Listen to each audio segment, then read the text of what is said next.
তাই না? এখন এই দুইটা একসাথে ব্লেন্ড মানে ক্লিপিং মাস্ক করবেন। কি করবেন? প্রথমে অবজেক্টটাকে ধরলাম, পরে শেপটাকে ধরলাম। অবজেক্টটা শেপটা উপরে থাকবে, অবজেক্টটা নিচে থাকবে। পরে দুইটা সিলেক্ট করা অবস্থায় মাউসের রাইট ক্লিক করে মেক ক্লিপিং মাস্ক, এই যে এটা পিছনেটা কালো, এই জন্য হয়তো এমন লাগতেছে। এই যে আপনি দেখা যায় অনেক সময় আমরা এটার সাথে কি ছবি অ্যাড করি, তাই না? মানে শেপ অনুযায়ী কাটতে হবে। স্যার বলতে কাটি দেখা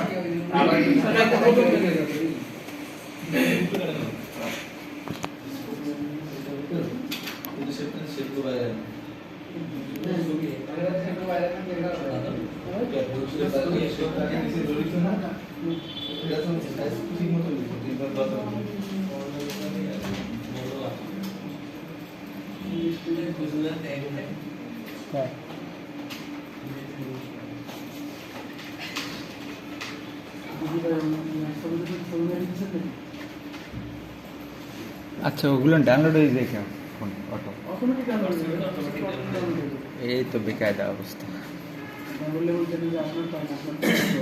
মোবাইলে হোয়াটসঅ্যাপ হোয়াটসঅ্যাপের সমস্যা। দেখেন এই আমি একটা ছবি আনলাম, যদি ছবিটা অনেক বড় হয়ে গেছে, গ্যাস ফিল্ডের একটা ছবিটা।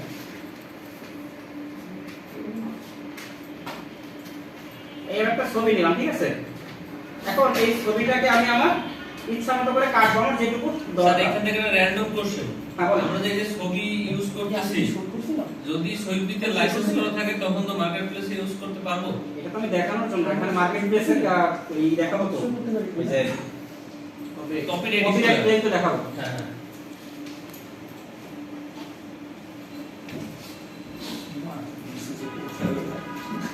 এই একটা আমার ইমেজ দিলাম, ঠিক আছে? এই ইমেজের উপরে আমি একটা ইমেজটাকে একটু নির্দিষ্ট শেপে আমি কাটবো আমার ইচ্ছা মতো। তো এখান থেকে চাইলে আপনি পেন টুল দিয়ে নিতে পারেন, অথবা যদি আপনি আপনার ইচ্ছা মতো কাটেন, যে আপনি এখান থেকে এরকম একটা রাউন্ডেড রেক্ট্যাঙ্গুলার টুলে আপনার ছবিটা কাটবেন, ঠিক আছে? শেপটা আপনার উপরে, ছবিটা নিচে। তো আপনি দুইটাকে সে কন্ট্রোল থেকে সিলেক্ট করলেন, শিফট থেকে এরপর মেক ক্লিপিং মাস্ক। এখানে চাইলে আপনি আপনার ছবিও অ্যাড করে নিতে পারেন, কোনো ব্যাপার না, ঠিক আছে?